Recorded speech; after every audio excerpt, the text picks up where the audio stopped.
Demosthenes. In today's lesson, we are going to talk about Demosthenes. If at first you don't succeed, try again. There are few people in this world who have followed this piece of advice and achieved goals that seems impossible. Demosthenes was born with a severe speech problem, but it did not discourage him. He practiced hard and became one of the greatest orators of his time. As a boy, Demosthenes was shy and delicate. When he made his first public speech, his voice was weak and his words were not clear. He was stammered. He could not pronounce the letter R clearly. He could hear people laugh and jeer at him. He tried to press on, but had to stop his speech and leave. The event made him so unhappy that he thought he would never make another public speech. Demosthenes could not bear the thought that people found his speech strange and funny.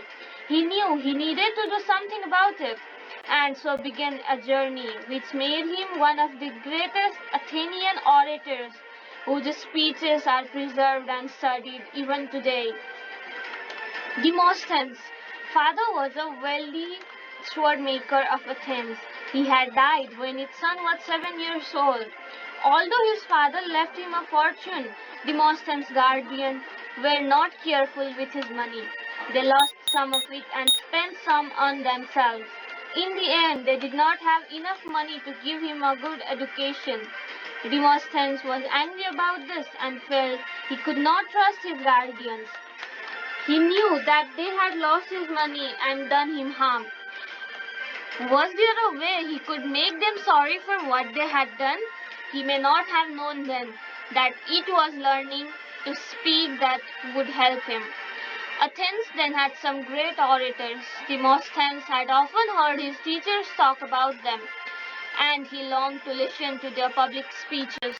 One day, not long after, he heard that Callistratus, an orator who everyone admired, was to speak at a great trial that was taking place in the city. Everybody eagerly waited for the trial.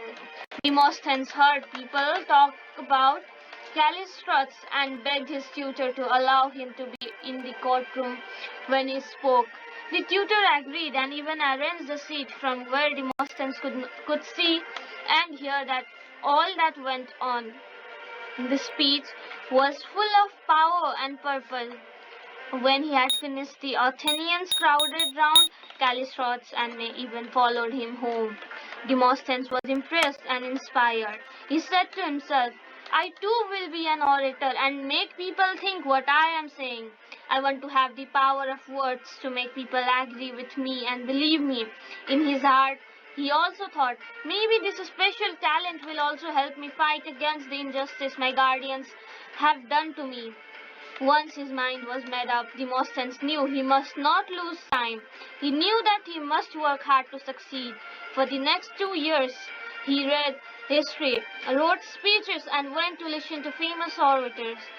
When he was 18, he believed he was ready to speak in public. He decided to fight first against his guardians in the court of law. At first, no one took him seriously, but Demosthenes pleaded his case again and again.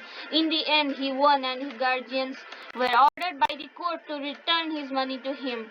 But it turned out to be too late. There was very little money left to recover. Once more, Demosthenes felt great sadness and anger, but he would not give up and went on to speak in the assembly of Athens. It had been his ambition to do so, but his first address was a failure. He knew it from the faces of the people around him and was filled with shame. This is surely the last time I speak in public, he thought sadly. He left the assembly and walked slowly down the road without realizing where he was going. Suddenly, he felt someone touch his arm. It was a very old man who had heard him speak in the assembly. He had seen how sad and disappointed Demosthenes was. He looked at him keenly and pressed him. He told him that his speech reminded him of the great orator Perseus. How can you give up so easily, Demosthenes? He said. Demosthenes felt encouraged and tried again, but he failed a second time. This time he left the assembly, hiding his face in the cloak. An actor named Satrius, who knew him well, followed him. He knew that Demosthenes would be in despair. Demosthenes did not hide his feeling from Satrius. A sailor with a foolish story will make them appalled.